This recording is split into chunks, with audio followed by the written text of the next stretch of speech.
$8 million in 8 weeks. How hard can it be, huh? Yes, hey guys, how's it going? It's Danconia here and welcome to a discussion on Fortnite. Yeah, it is a bit different, isn't it? Talking about Fortnite on this channel. Anyway, $8 million in 8 weeks, the Fortnite Summer Skirmish has arrived, and it brings together some of the best YouTubers, streamers, and pro players of Fortnite around to compete for a heck of a lot of cash. Dipping into that massive prize pool of $100 million that Fortnite have promised in 2018 for Fortnite's first venture into esports. Obviously that started off with the Fortnite Pro AM, which I thought went pretty well. I've watched them all. Would you believe it, huh? Now, we go into the Summer Skirmish after a really good Pro AM, which went down quite well at E3. Now, Summer Skirmish, 8 weeks, $8 million, a lot of money on the line, and you need to make sure everything works, right? First of all, let's talk about Keemstar, shall we? Friday Fortnite has been a staple of the first venture of esports for Fortnite, but not organised by Epic, organised by UMG and Keemstar. 20k prize pool's been happening every Friday, and do you know what? I quite enjoy watching it. And it takes on a unique view. You don't go for wins necessarily, you go for kills. Most kills wins. Out of 2 games, you're in duos. Duo versus duo, you're in the same match. You play against squads. The 2 duos will split up out of the same lobby, and whoever gets the most kills over 2 games goes through. But this Friday Fortnite no longer exists because of Epic's Summer Skirmish, which took the Friday spot at the very last minute. Now Keemstar's moved this to a Sunday, but he's not very happy about it, and I can kind of understand his point of view. You would think that Epic might actually respect the fact that Friday Fortnite's been going on for a long time and embrace it more than shove it off its spot. It's kind of a shame, right? Why not do Friday Fortnite, Summer Skirmish over a Saturday and Sunday? It's a difficult one, but really, perhaps could have been handled a bit better. Like Realm Royale have embraced Keemstar's 100k tournament for the Realm Royale, which has just started up, and it looks like it's gone quite well, apart from XQC smashing his keyboard to bits. But we get into the tournament, right? Let's gloss over the Friday Fortnite stuff, which lives on a Sunday instead. We get into the tournament, and the first game, the first match, is obviously duos. And you go in, and you need to win a game. Most wins gets the prize money in 10 games. And this is where Fortnite runs into problems when it becomes an esport. When you're playing for a high amount of cash, and you know that the players around you are incredibly good players. Don't take that away from any of them. They are fantastic players. You know they're good players. The game becomes incredibly conservative. So when you have a very small circle with 30 to 40 people remaining, all building up in little 1x1 towers, waiting for someone to peek so they can take their head off with a hunting rifle or a sniper, the game kind of says, I'm not used to this, and dies. And the first match did suffer a lot from lag. Now, everyone can say, well, Epic should have tested this. The problem is the format more than the actual server is. The server has never had to cope with an incredibly conservative game on live servers now, has it? It's never had to cope with 30 people in a really small circle, all building up in their 1x1s, because they're afraid of the people around them, and they need to play incredibly conservatively and wait for their opportunity. So it was extraordinary conditions, and this was kind of Epic's excuse for the whole thing. But you should expect that. If you go wholly and solely for a win in a closed server, then you're gonna come into problems, because it will make everyone play a lot more conservatively, and this was the issue that I thought might come into play when you take Fortnite into the esports realm.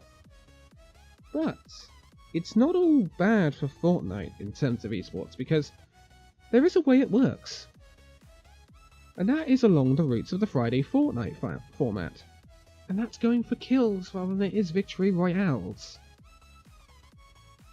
Second week, you play solos on an open server on live servers.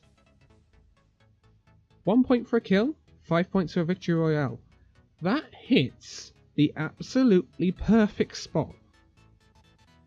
It makes you go for kills, because otherwise the people who are very proficient in getting kills are gonna run away with it. It makes you go for kills, but it also makes you go for the victory. It's that perfect harmony that not even Friday Fortnite has ever accomplished. So, props to Epic for doing that, and obviously they probably did that format for this week so they could continue working on the servers, but the problem with that conservative format that we saw in the first week is the fact that it's not very good to watch. And if a sport is not very good to watch, then people don't watch it.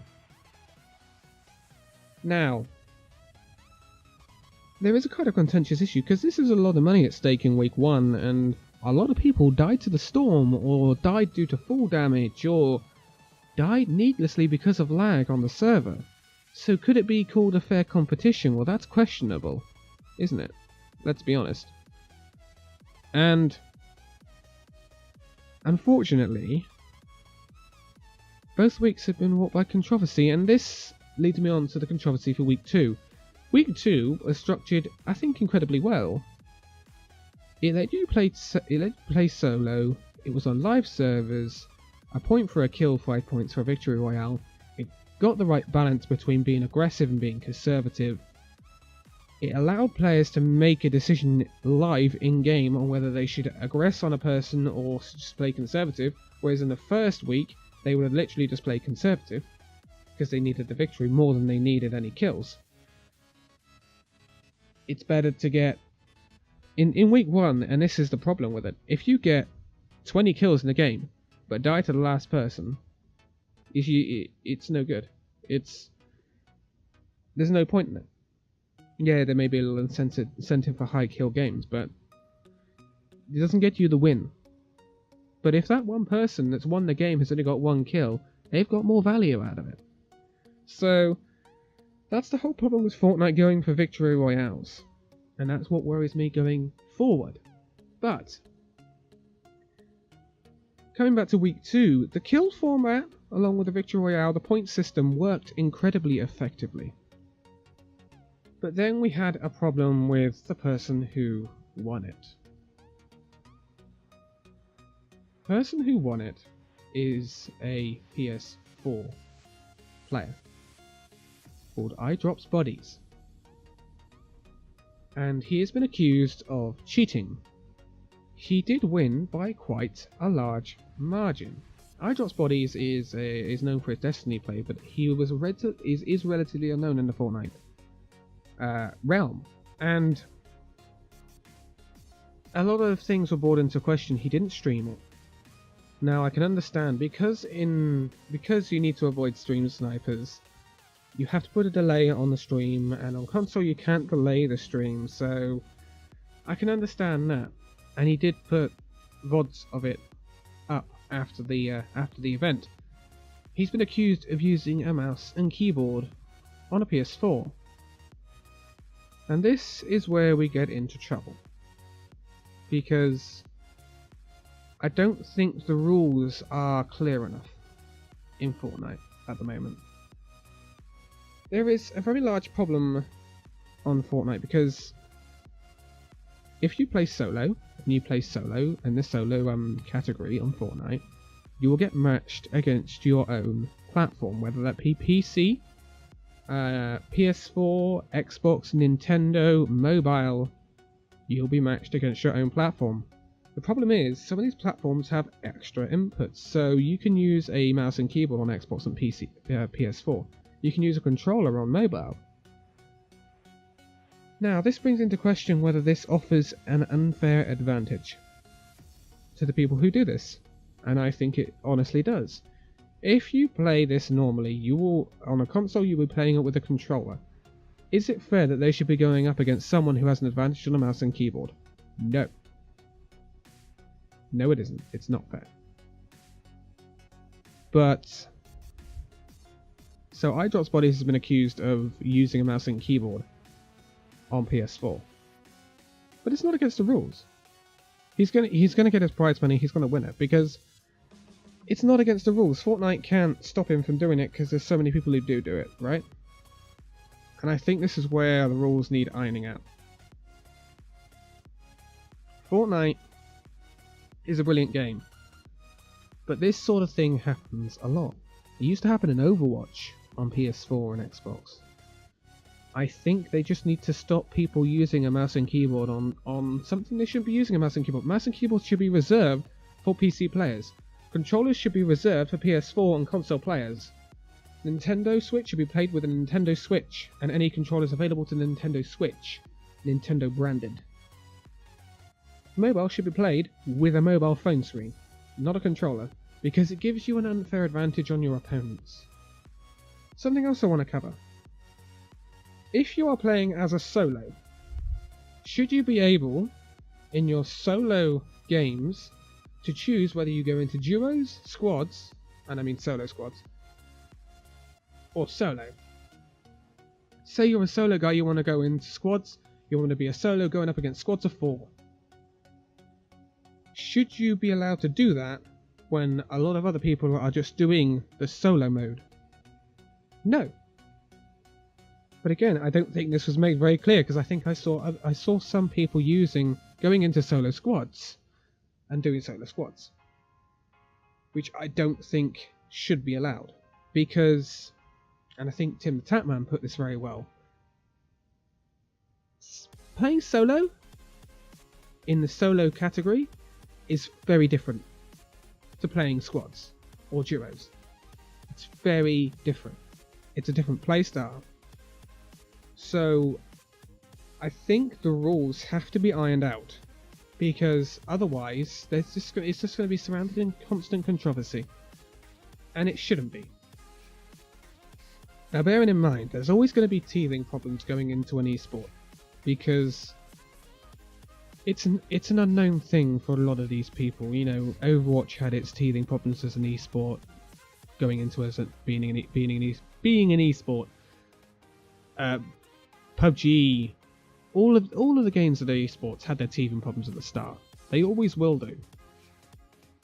But I think what would help Fortnite is to iron out the rules properly. Stop people using a mouse and keyboard on console. Use the peripheral that is for that platform, so it does not give you an unfair advantage, because otherwise it kind of makes a mockery, right? Another point is, if you're going into squads as a solo, then you can be up against cross-platform players. Now, is that fair? If you're a solo in the solo category, you're going up against completely all fellow PC players. But then if you're in squads and you're playing solo, then you may be up against mobile or console players. As a PC player, you would have an advantage there. And I don't think anyone can deny that. The root of it is, it can't be changed now. It cannot be changed. But I think the rules need to be ironed out before more controversy comes through. So, all in all, it's been a troubling venture into esports for Fortnite so far. It's interesting because they have a World Cup that they've announced, so this should be really, really interesting to see what format they go through with that World Cup. Whether it be several different formats, a bit like a mashup of different game modes, or whether it be teams or solos, whether you have both, it'll be very interesting. But I think before then they have to iron this out, because otherwise it will just be surrounded by controversy. And let's be honest, can you believe in a player if they play PS4 with a mouse and keyboard and have an unfair advantage over the rest of the players in the lobby, get a ton of kills and win the tournament? Do they really deserve it? No. Let's be honest, I'm not saying that the guy did, obviously. I'm not saying that the guy did, but Fortnite did come out and say, we open the peripheral choice, whether you want to use,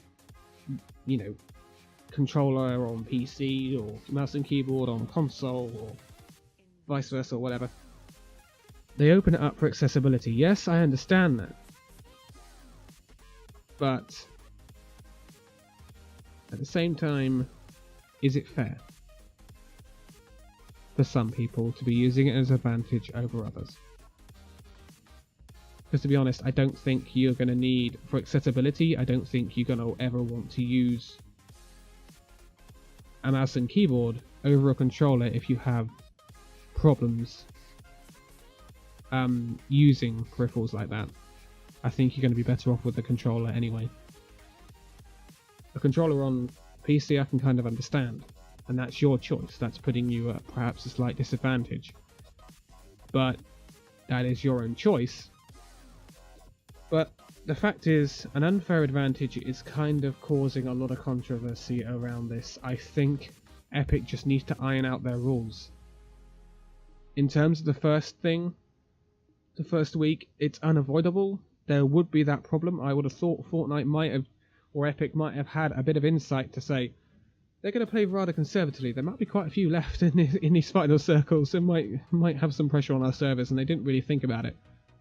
But I'm sure they'll fix it. If we do get this, just going solely for the Victory Royale, then I will prepare for a lot of conservative play in Fortnite esports, which might not be the best to watch.